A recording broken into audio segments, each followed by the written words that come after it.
Good evening, everyone. My name's Elysia, and I'm a Student U alum and now executive board member. So in the past 6 months, I have witnessed how leaders of our community have joined forces to create equitable change for children and their families. I think we can all agree that this past 6 months has been unpredictable and pretty overwhelming. In my full-time role with the Durham Public Schools Foundation, I have championed equity and offered crisis relief for our community during this COVID crisis by bagging meals, coordinating deliveries, and being a part of conversations just like this one. I see so many new and familiar faces, and I hope that you all continue to fight for equitable change in our community during this crisis and beyond. I would now like to invite our executive director, a leader in the Durham community, and my dear friend Alex, to engage and reflect on education, equity, and leadership during COVID.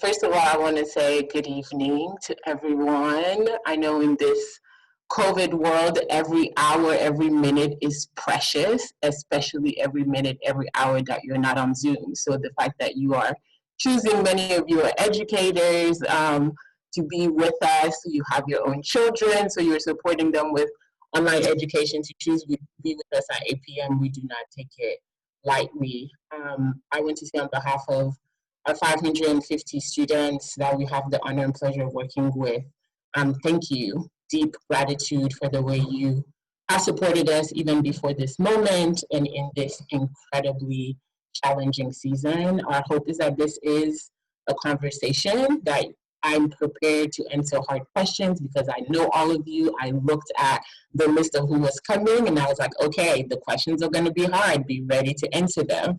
I've done homework. I'm ready to answer them. Elysia will cue us off to start, but really want you to feel comfortable dropping us questions, and we're going to be mindful of the 45 minutes that we have together to start on time and end on time. A few words that I want to say to frame really this time is, as a member of our Durham community, one of the things that I really love about this space is how we think about all of our young people and what they may need. When we think about the birth story of Student U, it is, we often talk about 3 college students who had a big dream and then Kimberg, but it really is also a story about the entire community rallying together, from Durham Academy to Duke to UNC to Central, to come together to think about how can we leverage our resources to create an environment where young people can thrive. And I think it is the ethos of our institution that has really guided us in this moment, asking similar questions. What do young people need in this particular moment? And how do we make sure that as we are being pulled in a million directions with incredible need everywhere, that we don't forget our most vulnerable students and their families in this moment, especially as it comes to what might they need to learn. Many of you are educators and have a deep sense of the grave task that is in front of all of us to keep children learning while at home.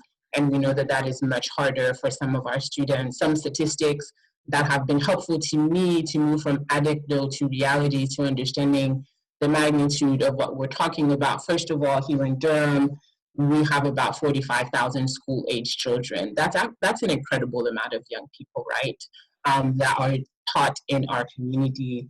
Durham Public Schools educates around 31,000 of those students, which is a really high number.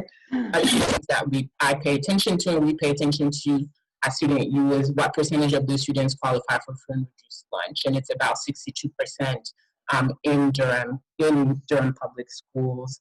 Of those students, about 40% of those students are African American, 33% of those students are Latinx, about 19% of those students are white. When we're thinking about overlaying COVID realities of learning, there's a Stanford study that was done in the spring that narrated that parents of students of color were 5 times more likely to be concerned about being able to feed their children during this pandemic. When we think about this moment, our studies also demonstrate that about 40% of low-income students were not able to log on to education in the spring semester, which I think are really important numbers for us to understand what are we talking about and what might be the impact of this moment. In the mayor's update, I'm sure many of you were able to read it, to listen to it. He talked about 36% of low-wage workers in Durham have become unemployed since the pandemic has started. So when we are thinking about context and the environment to talk about equity and what does it mean to try to keep children learning, those are important. Those are really important numbers to be keeping in mind to really be able to frame our conversation. The last one that I have been thinking a lot about is the potential of the loss of learning that might happen in this season. I am a dreamer, an optimist most of the time, a visionary, but I also think that it's really important in order to find solutions and to come together to be able to be honest about what are we up against. So that same study demonstrate that when students learn online, and I think it's really important that this is not to suggest that everyone is not doing their best. I have teacher friends, we have alumni students who are teachers, who are even on this call now. I'm in deep community with educators in our community. Everyone is working extremely hard, right? Students are working extremely hard. Parents are working extremely hard. Everyone is doing their best. But this study predicts that potentially, when learning online, students would lose about 80 days of instructions as it comes to reading, potentially up to 180 days of learning in math. When you think about a school year, those are really large numbers, right? And then when it comes to low income students, they predict that there's a potential of 266 days of learning loss for math, which is longer than an actual school year, which means students being behind, right, when we go back into the schools. And so I think it's really, really important that we hold all of those realities as we ask these questions. What have we done? What can we do? What's at stake? What is our role as community members? But I also think it's really important that we hold an incredible amount of grace. We are all doing incredibly hard work, and I think we can only move forward and think about what happens on the other side of this if we use this time to build this deep trust with one another and not pull away from one another in this really challenging time. So I wanted to name that and share that to frame the things that we're thinking about that is helping us make decisions as an organization. And I will let Alizia start to ask questions, and we'll again invite you to drop questions directly in the chat box so we can share about what we're learning, but also invite you into the conversation. Alizia, I'm going to kick it back off to you. All right, we'll get started with the first question for you, Alex. What do we need to understand in order to fully understand what our community is up against? Yeah, so I would just reiterate all of the statements that I just made. I think that those are the really important things for us to keep in mind. And it goes without saying that we're also in a pandemic, and across the country, we are seeing numbers on the rise. And I think that having that amount of a moving target constantly in the decision-making process. I see Michael Luca Steiner here. I have sent Michael many emails. I see Beth Anderson here. I've sent Beth many emails. How are you all thinking about this moment? What decisions are you making? What are you reading? We're all constantly trying to figure out what are we going to do differently. Just before this meeting, I was talking to Matt Hickson, who's the director of Ignite Academy. What a job to have right now in Durham, who's constantly thinking about what's my plan now? What's my plan if plan A doesn't work? If plan A doesn't work, what's plan B? What's plan C? What's plan D? That is incredibly challenging. And I think that we can't underestimate the amount of work that it takes and the toll that is having on our educational professionals as they're trying to create the best conditions for young people. All right, so we'll move forward with question number 2. This question comes from an alumni student, Niadequate Everett, who's a teacher in Washington, D.C. And Niadequate asked, what has been our responses to this current moment and why? How have students and parents responded to the changes, and what have we learned? Yeah, first of all, this is a moment. I remember Niadekwe when she was in grade, so I'm just aging myself. And now Niadekwe has her own students and is sending us questions to hold us accountable in front of our friends. This is incredible. Niadekwe, so happy to have you here. We've done a lot, and I want to say that we have been able to really show up for our community because so many people in our community have shown up for us. This quote that's behind me was made by a longtime student youth supporter, Pat Armistead. The little pieces of this are scraps from masks that she made for our staff and for us to be able to give to students in our building and partners. And this is just one way that community members have really showed up to think about what do we need in order to support young people. But for us, what has guided us is this idea of what is the mission is our guide, and constantly asking ourselves, what do students need? What do family needs? And how do we respond to that? So in March 12th is when we closed WG Pearson. I will never forget that day. We closed the building. I drove literally to the Y. I worked out. It was the last time that I went to the Y. I then went to Motorco. It was the last time that I went to Motorco. And I saw the mayor, and I was like, this is going to be a long haul, right? And he was like, yep, I think this is going to be a long haul for all of us. And from that moment, we really started to think about people need resources. So we sent all of the technology that was in our building home to students because students needed laptops at the time in order to be able to continue to learn. We quickly started to pay attention to basic needs of students, food, shelter. We have an emergency fund, and we have quickly depleted that fund since the pandemic started, really helping families pay for rent, pay for food. Earlier in the pandemic, help pay for Wi-Fi so that their children could continue to learn. And we think that in this moment where we're just talked about 36% of low-income workers are unemployed, those needs are not going away. And so for us, we don't see that as a momentary response. We believe that this is going to be a need that will need to be sustained beyond 2020 into 2021 when we think about supporting students. We started to move all of our programs online like everyone else, making sure that students could have access to tutoring, which we're still providing to students now, have access to clubs. Next week, we're starting a partnership with Empowered Dance Studio, where students are going to have about a month and a half of classes, and then we'll have an online recital. We're trying new things because, like everyone else, we're trying to adapt. We also worked really closely with some partners at the YMCA, at Kate's Corner, DPSF Foundation, and advocated for the creation of Hope Learning Centers. Based on all of the data we were collecting, we were really concerned that with remote learning as what our district needed to adopt for our community, that the students who could not have access to the conditions to learn from home would not be able to learn.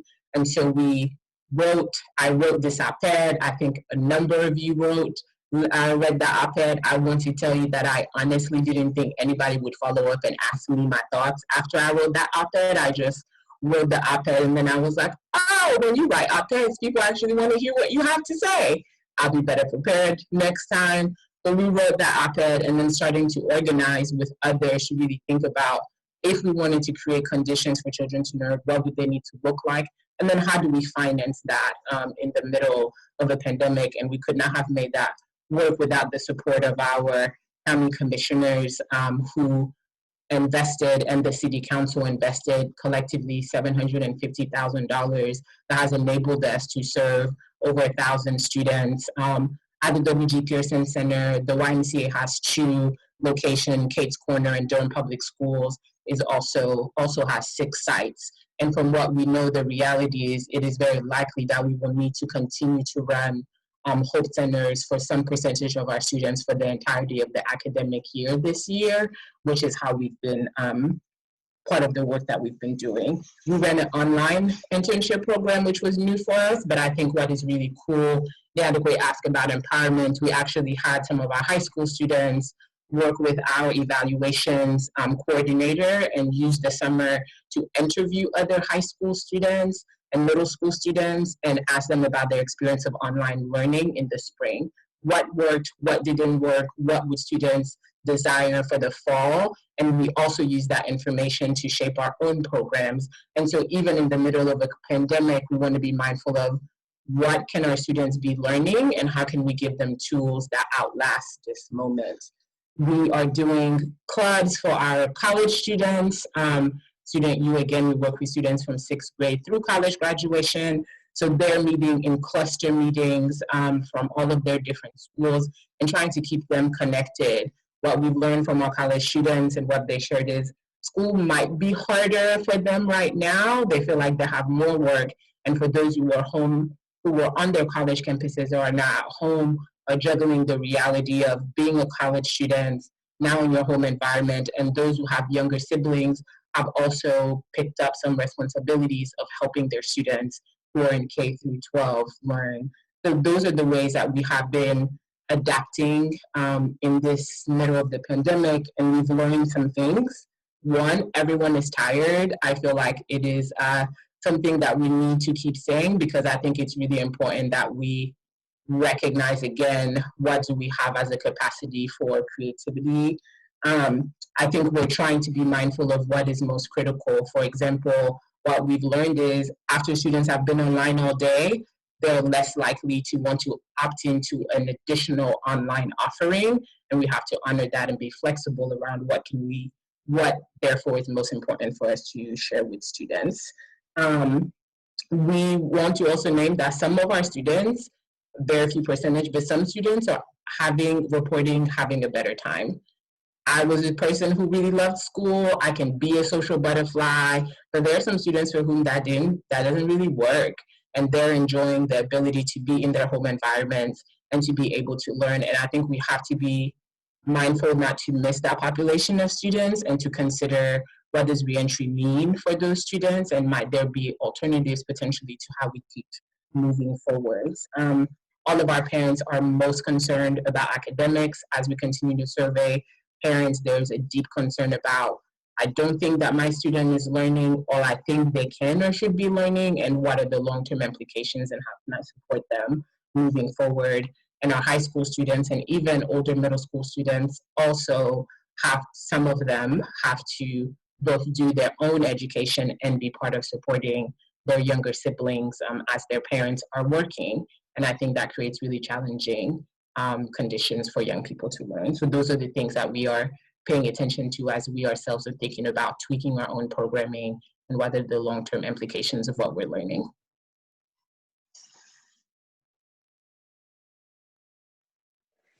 All right, so we'll move on with question 3. We are living in extraordinary times that have been challenging.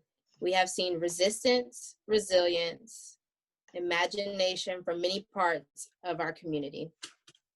Where do you see Student U and our community going from here? Yeah, great question. I wish I had a crystal ball, or in some ways, I feel like I've tried to answer that question already 75 times, and then the world has changed. So I want to be like mindful of that reality. I think what's top of mind for me thinking about students is our district is in the throes once again of imagining what does hybrid education look like for young people, and we should know the answers to those questions in the next few days.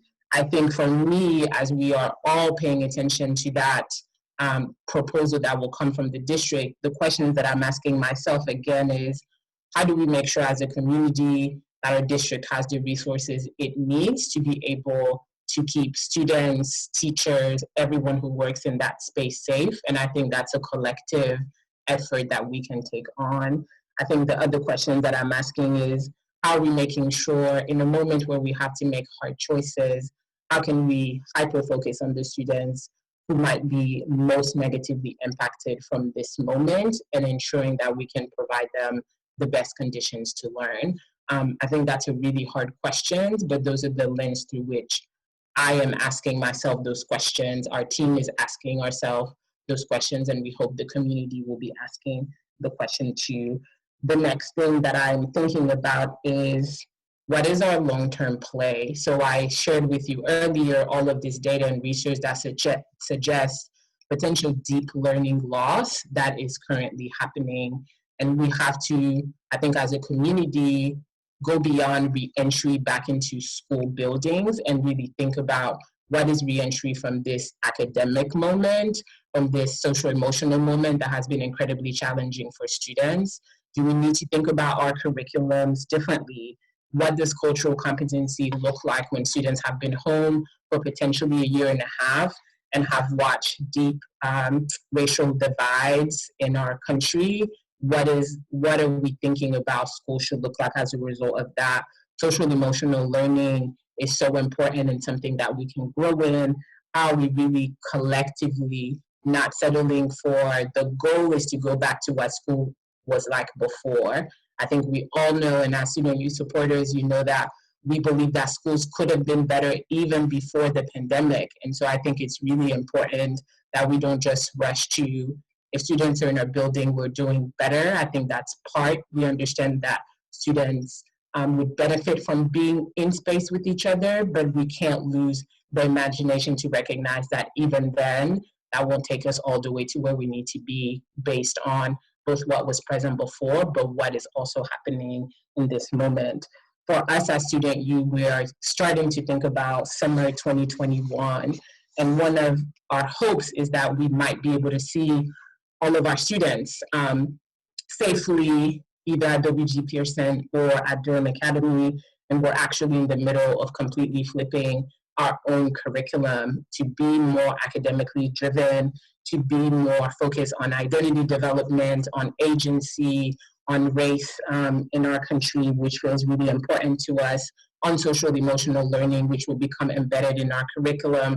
So we're not just saying, how can we use this moment to imagine, but ourselves, holding ourselves accountable for being part of that transformation ourselves, which we know our students will need.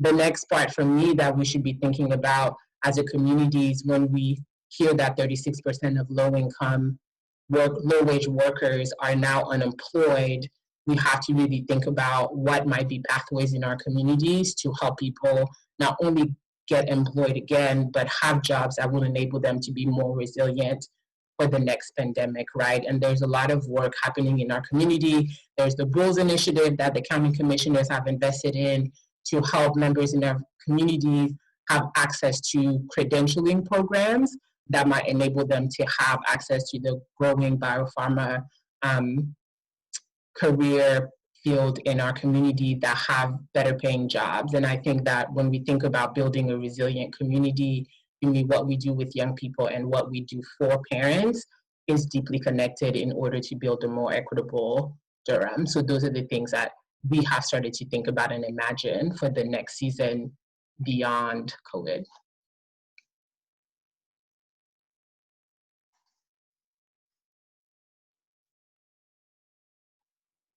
Alicia, I think you're muted. There we go. So we are going to move into some live questions. We've had a few people submit some questions in the chat, so I will work our way through those. Let's see what we've got. Okay, so we've got a question here from Dave Michaelman. How can the people listening tonight be of most help in minimizing the educational deficit that is inevitable with distance learning?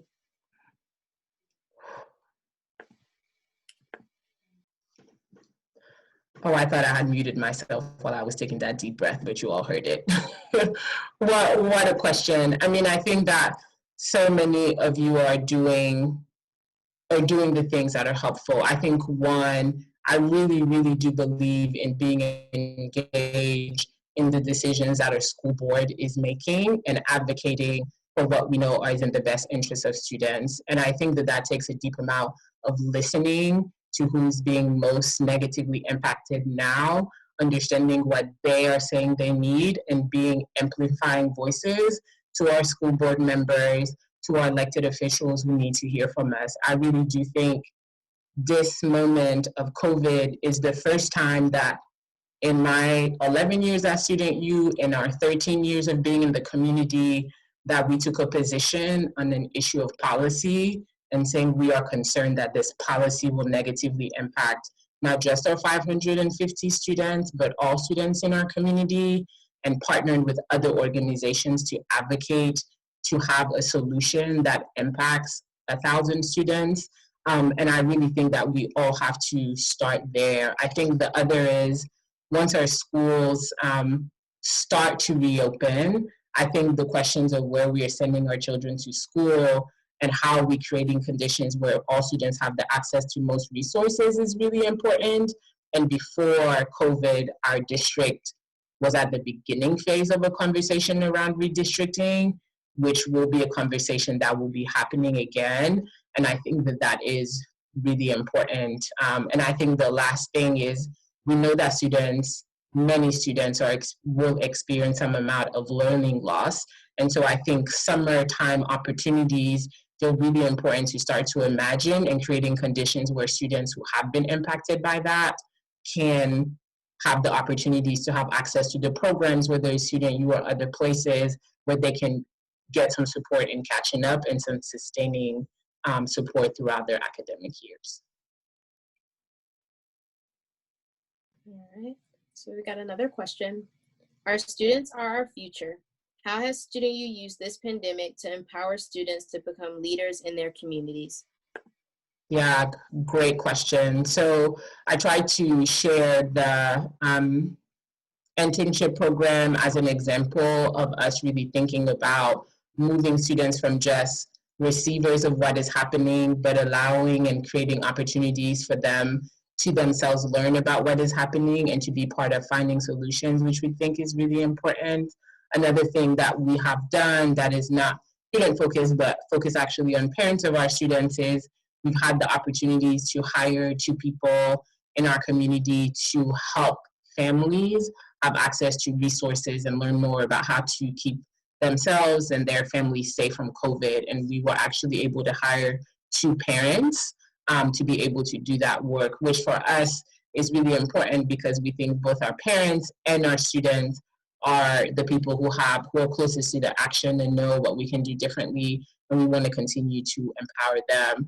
Our high school program is also in the process of, as we know that students are having a hard time with connection with one another, creating opportunities where our juniors and seniors can be touching base and keeping track of our younger students and our 9th and 10th grade students and leading those spaces as closer peers as opposed to just our advocates. So continuing to evolve and imagine what creating more opportunities for our students themselves to be part of leading our programs is a continued growth point for us.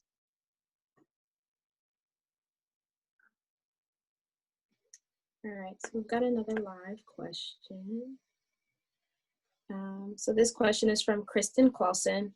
What support does Student U need to make this journey with all the related unprecedented challenges you mentioned with students, families, our community moving forward?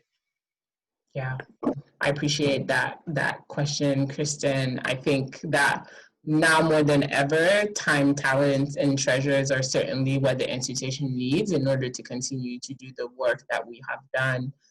Traditionally, for us as an organization to deliver all of our programs for students cost around $5,500 per student in the middle and high school program, and then in our college programs, around $3,500 per year.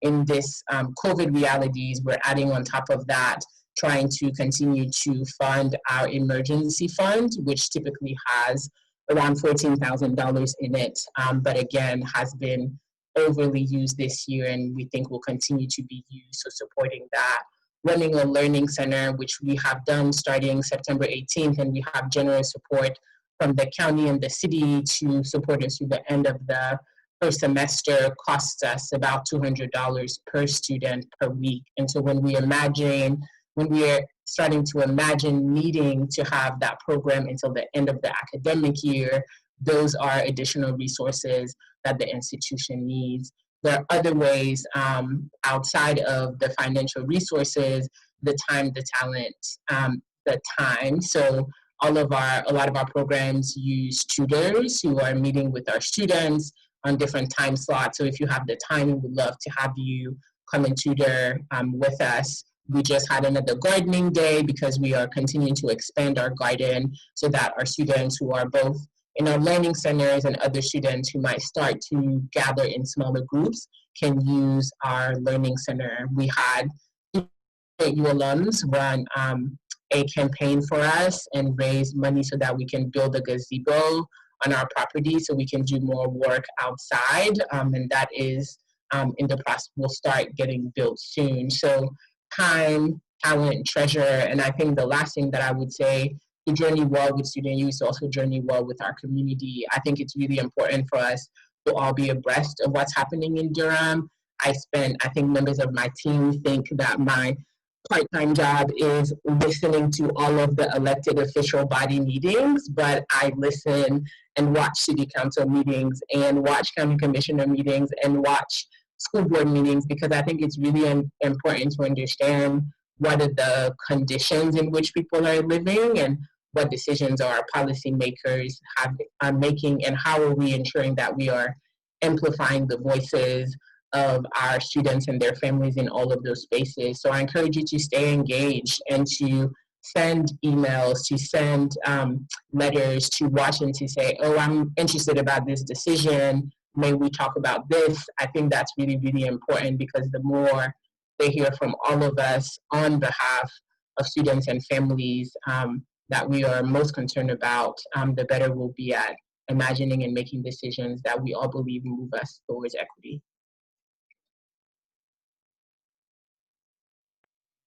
All right, so we've got another question from the chat. This question is from Virginia Lee. Why do you think more students and families haven't taken advantage of the learning centers? What can we do to increase participation? Yeah, so I think that's an interesting question. Our learning center has space for 108 students, and we currently have 98 students enrolled, so we don't actually have that much additional space in our center. Kate's Corner is also full, and the YMCA is getting close to capacity. What we know are a few things. One, people want to make sure that their children are safe. So I think it's incumbent upon us to share what are all of the protocols that we're putting in place to keep students and staff as safe as possible, based on what we know are best practices from the CDC and all other governing bodies. Another thing that we know is, especially for older students, middle and high school students, truly the responsibility for child rearing for younger students has been a barrier. For ourselves, we have some students whose families have called us and say, well, I really want my child to be able to access this. However, they have younger siblings who are not actually of school age, and because of my job schedule, I need some support. So they can only come twice a week. And so for those who had children who could go to an elementary school learning center, we've tried to support that. But for the others, we've tried to be flexible and say, these are the hours of the learning center, they can come when they can, or might we be able to open other hours when those students can access our building to be able to learn. The last one has been transportation. So getting Durham Public Schools as a district is a heavily bused district. Most students go to Durham Public Schools by being bused from home. And just recently, through incredible partnership between all of the partners in Durham Public Schools, we will actually be able to start busing students to our campus. So we hope that that increases both enrollment and attendance at all of the spaces, because we know that that will help students have some consistency.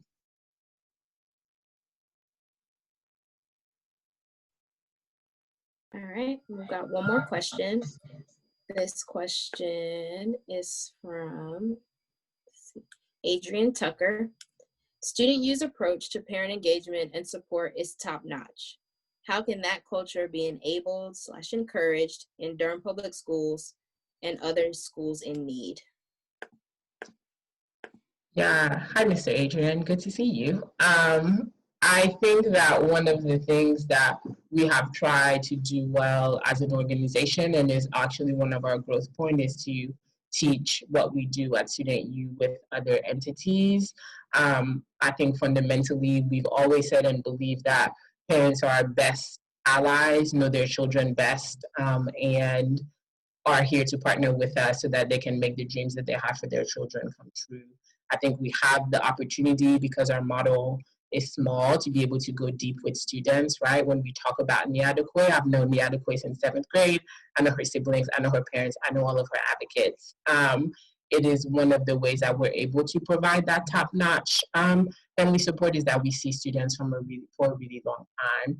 And I think that we're trying to think through, how do we share with other people how we do the work, what are the rhythms of how often we call families, what we talk about, how we try to really make sure that parents feel welcomed in our environment, right? I think it's really important recognizing that most of our students are African American, that we are creating spaces where parents want to be, where they feel heard, where they feel seen, and that when we can meet those needs. And so again, trying to teach other people how to do that. But I also want to name that as a result of being at Student U, a lot of our staff are also DPS teachers, and they're also incredible at the work that they do. And I think it's really important to honor the work that DPS is doing, and the incredible educators in Durham Public Schools that are going above and beyond in this season to support their students and in all seasons, and to think about how can we add to their toolkit right now, and then how can we resource them as well and give them the time that they need to build those deep relationships, which we know it requires.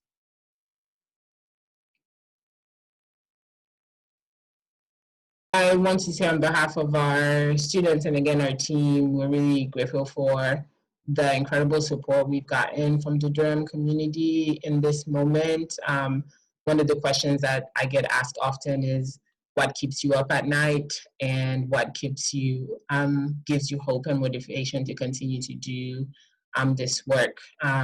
What keeps me up at night? We're in a pandemic and it's Thanksgiving season, and I really want to see all of my family and I really want to help them, and that makes me concerned, both about not just just our myself, but also our community. How will this moment stretch us, and how can we all make decisions that keep us all safe? I was talking to a staff member today, Mr. Derek, who works with our college students, who shared that one of our students who's in college in a more rural community shared with him that they were at work and someone used a racial slur to refer to them, and that student is really concerned about the result of the election. And I think that keeps me up at night.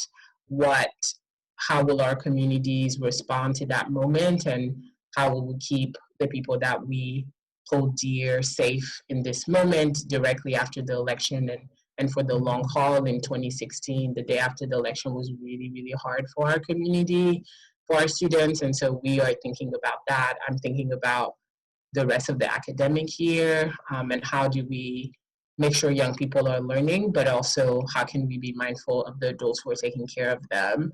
I think all educators are doing heroic work right now, and I'm concerned about the amount of juice they have left to continue to deliver on that work. So those are the things that keep me up at night, things that give me an incredible amount of hope. I think it's, continue to brag on my alumni students. Like, it's pretty incredible to me to have Alicia on our board, and the work that she's doing in Durham is really, really inspiring to me. I put this quote on my wall. I'm sitting in my living room as a reminder of all the people who have showed up for Student U in this moment and have given us the resources that we've needed in order to continue to show up for our students. I'm hopeful when at 8 p.m. on a Tuesday night, when This Is Us, I don't know if you watch it, but I'm a This Is Us fan, is about to come on at 9, that there are almost 100 people on the call to talk about what can we do. I'm hopeful when our county commissioners and our city council in the middle of making really hard decisions about our entire community say we understand that students need spaces to go and invest a multi-million dollars. Those are the things that ground me in the work that we do every day, and all of you are part of what sustains me and my team. So I'm incredibly grateful for all the ways that you have cared for us, that has created the conditions for us to care for our young people. We're really, really grateful for that.